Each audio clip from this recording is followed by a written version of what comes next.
Well, I love how you left that amplifier buzz in there at the end. And yeah, I like that kind of thing. And yeah, the sound, it gradually gets heavier, but the mood seems to kind of stay more or less the same. So that was well played. I have to say though, my favorite scene in the whole first season is a scene at the house party, just where a handful of partygoers pick up some instruments that are lying around and they Oh yeah, perform an impromptu version of Jet by Wings. right. And the reason I love that so much is, their performance sounds kind of amateurish and everything, but that's what I love about it because I love that spirit. I think that scene really encapsulates the sheer joy of music making. It isn't always the pure professionalism, and it's like they're at a party, they're having fun, and they're playing Jet by Wings, and that's the standout moment for me. You know the band Eels, right? Uh huh. That's Mark Everett from, or E as he's called, in that band, in that party playing. He's playing guitar, Yeah. the main character of Gus. Yeah, and they ask each other, they say, hey, are you any good? Oh, no. Well, actually, I'm kind of good. It's the kind of thing that would happen at a party. Before people even arrived, you saw the instrument sitting around, so you knew something was going to happen. But the thing that's so funny to me is that it's that particular song. Because Yeah, it is the kind of song that's been around so long and everybody knows it. Even people who aren't really into that would kind of know it. And then musicians who did maybe never played it before, it's not that complicated. They could kind of get the chords. So, and that's kind of what was captured in that performance. It seemed like a bunch of guys who just met up and tried to play Jet, and it came out like that. But I mean, the actors even seem like they're legitimately having a lot of fun. Everybody all smiles, and I don't. That's. I mean, I like a lot of different things in the show, but that was the standout for me. I thought, oh man, this is really cool. But one of the episodes deals with magic, so a little callback to Burt Wonderstone for you oh there. sure. Yeah. And as we mentioned, you can get caught up with this pretty quick if you have Netflix. It's one of those short half seasons, and you're in luck if you like it because in 1 month, season two is coming out, and I knew when I saw that you must have scored it. And, I can't ask you specific questions about stuff that hasn't aired. But one sort of last thing I want to say about it is, as I mentioned, Gus, he's an on-set tutor. And he has a 12-year-old female student who's actually played, I believe, by one of Judd Apatow's daughters. That's correct. She's very, very good in it, I would say. Yes, very, very. She plays a character on this sort of campy supernatural period piece called Wichita. Mm, Um, so this is the city in Kansas, Wichita, but they add a T to it to make you think of witches, yeah. Wichita. So now they talk about this show, Wichita. They show posters for it. They show billboards. They show them filming scenes. So far, they haven't shown any full blown, like produced episodes of it. And it seems to me, from a musical point of view, like since that's like in the horror vein, like I said, you did do a cue that sort of hinted at this briefly, but I would love to see like a chunk of Wichita and let you score it. That happens in the next season. In fact, it's the ending scene, Yeah. and then all the out or the credits at the end. It's all, instead of a song, it just continues. It's the Wow. sound of the show. So there's a Mhm. good like 3 minute piece of music. I think it's in, I want to say, the seventh episode. I'm excited Uh, to hear it because yeah, the idea is it's one of the funny thing is they show the writers room all the time where they're trying to figure out how to keep topping themselves, and that would be kind of difficult. But they'll show them standing on the set and where you can see the crew and the cameras, and they don't try and pretend that you're seeing the show. But there is one scene with a close up of her where she's acting, and your music is sort of a little bit horror. And I was teased by it, and I thought I'd like to hear what Lyle would do with some horror. But the one last thing I'll say about Wichita is, I hope that's not what it's really like to work on a show because, the way they present it, pretty much everyone in the cast and crew just seems like stressed out and miserable all the time. yeah. I'm sure that's all exaggerated, but they don't make it look like a fun job. Well, I want to close out this topic by playing one last cue from the show. Attention spans being what they are these days, opening themes tend to be on the short side. And Love is no exception. The opening sequence is only like 30 seconds long. But on the soundtrack, you have a much more fleshed out version Mhm. called Long Love. Is that the reference to the track length? Yeah, I couldn't come up with anything better. Yeah, and that was my other question. You're the one doing all these titles, right? Yeah, Yeah, that makes sense. No, that's good. I mean, you've got Love, the 30-second, and then you've got Long Love. yeah. Yeah, that's pretty good description of it. So yeah, I want to encourage everybody to watch the show. As I said, season two will premiere March 10th, and then lucky for Lyle's checking account, there's going to be a season 3. I believe I heard that the next season coming up is 12 episodes. Does that sound right? That's exactly right. Beautiful. All right. Well, until then, here's some long love for everybody.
Well, that was way funky. Okay, well, let's talk about Sting. We opened the show with a track from his latest album, which is called 57th and Ninth, which is a reference to an intersection in New York City. Yeah, I know you've toured with him in the past, but is this the first time you've been involved with the recording aspect of his career? Yeah. Yeah. Mm-hmm. And of the 10 tracks on the album, you have a writing credit on 4. That's right. Yeah. Considering how many hits he's written over the years just all by himself, he clearly doesn't require assistance, so this was clearly a choice on his part. Why do you think he was open to writing input this time around? I think he was just looking to do something different. And the thing about Sting is, if you just look at what he's done since he's started a solo career, it's he's done the jazzy thing with sort of jazz players. Then if you shoot a couple decades later, then Broadway play and symphonic versions of his songs, and then old English, a lute record of old English folk tunes. So he's a musician. He lives for playing music, and writing music and sharing his gift. And I think for this, he wanted to get some guys in a room and to see what would happen, and that's what happened. We got in a room and just jammed on, just like you would if you're in a garage with your friends, and I got this little idea, and then you start playing it, and then this person adds on. It was in this case it was Dominic Miller, his longtime guitarist, Josh Freese, and Sting. We just banged out until we came up with some stuff that was good. recorded a few, I mean, quite a few songs. And four of those of that group made the record. So you traveled to New York to do this? No, we actually did that in Italy. Italy. I was wondering because I mean I wouldn't have been surprised if you said you did it in L.A. or New York or London or Italy. Yeah. So you did it at Sting's house, one of his houses. Yeah. Now, so were your contributions mainly musical, lyrical, or both? No, there were no lyrics. We were all Okay. just on musical beds. Yeah, well, Dominic is a great guitar player, and Oh, yeah. I understand why Sting would want him and would want you because you're different. You're both really good. I really liked his playing on Soul Cages. Oh, he's fantastic. Some of his soloing was great, and so were you. So you can do things he can't do. He can do things you can't do. And so Sting really wasn't worried about orchestra and keyboard so much. He was like two guitars, bass, and drums. That's exactly right. Yep. Well, I really love this album, and I'm even if we weren't talking about it and you weren't playing on it or whatever, I mean that when I first put it on, I go, oh wow, because we mentioned Bowie earlier. I mean, Sting has had a dang long career too. I mean, when did his first album come out? 78.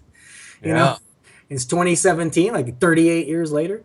The track we opened the show with is one of the songs you helped him write, One Fine Day, it's called. It's about climate change and global warming. You mentioned all the lyrics come from him. So, what was the impetus musically? Did he hear the music you guys were jamming and say, hey, I have a good lyrical idea? Or did he go, hey, guys, I want to write a song about climate change? What chords does that make you think of? Yeah. The lyrics came completely independent on his own later. Gotcha. There was never any setup like I want a song that's like this or that. It was really just playing music together. So from your point of view, did you hear all this when the album came out, or were you did your music and did he write the lyrics and have you come back and sweeten with more guitars and solos, or was all the music done first? I think all the music was done first. He wrote lyrics, recorded lyrics, and I think there's a little bit of keyboards. Yeah. Not much. Let's talk about 50,000, another one of your co-writes. As I said earlier, my final podcast of 2016 was a memoriam honoring all the artists we lost last year. This song appears to be along those same lines. 50,000 is a reference to audiences, My understanding is that the song is about artists like Prince and David Bowie and, Glenn Frey and Lemmy. And, just as in my mind, I decided to pay tribute with a podcast, in his mind, he decided to do it with this song. So it sounds to me like you really didn't have these type of discussions at the time. It was just all about the music. So what do you remember about the music for 50,000? Well, that's me playing that opening riff. And I think, on that track, I believe was started earlier. It actually started earlier by those three, by Dominic, Josh, and Sting. I think they'd gotten together one time before I was brought on. And I think that was, we took that, they made another recording of that just to kind of get the idea down, and we worked on that idea. So that, I wasn't there from on the very beginning of that track in terms of its writing. But, we just massaged it and added new parts. I figured that guitar intro was you, but that guitar intro as we're about to hear is like a bit of a fake out, isn't it? Because when the verse comes in, it has a completely different rhythm. Oh, yeah. Yeah, and then it goes into the verse. The song reminds me a little bit of Invisible... Visible Sun? Yeah, Invisible Sun. There are a few moments on there where it sounds like he's exploring the lower registers of his voice a little more than I've heard him do in the past. But for the most part, it just sounds like same good old Sting. And it sounds energetic and fresh. And I think he's smart because I think what you talked about, getting players like Josh, yourself, and Dominic and him on his bass, just doing the garage band thing, even though it ends up, very musical, and because he has his standards, he isn't going to totally revert to punk rock or anything. But yeah, that little kernel of energy is definitely there, as we'll hear. I want to listen to this track, 50,000. I'm going to feel like a math teacher because with all these numbers, but from 57th and 9th, here's 50,000.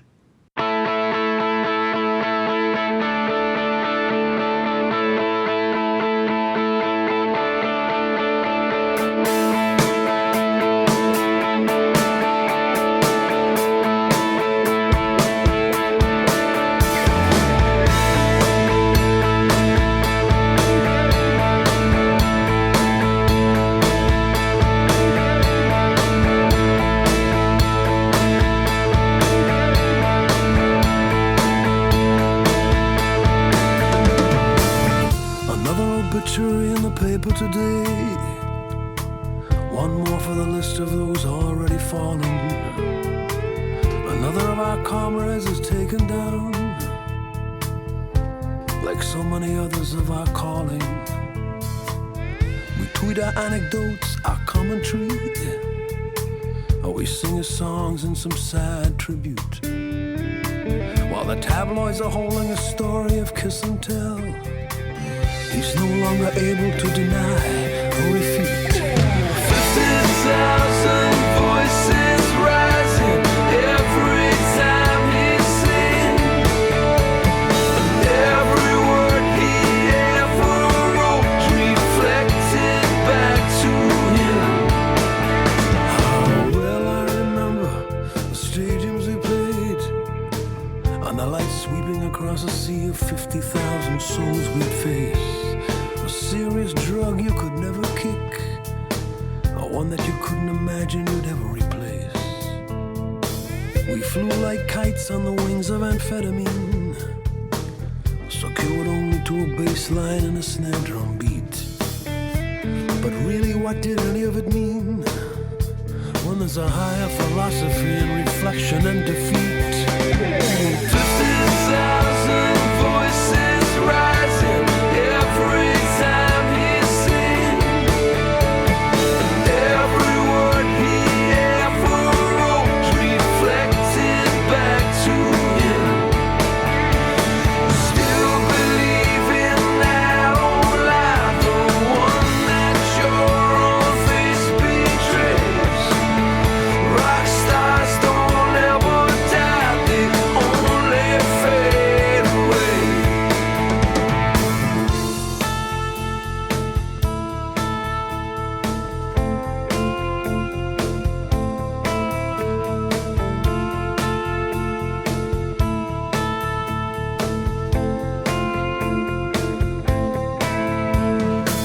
Reflecting now on my own past, inside this prison I've made of myself, I'm feeling a little better today, although the bathroom mirror is telling me something else.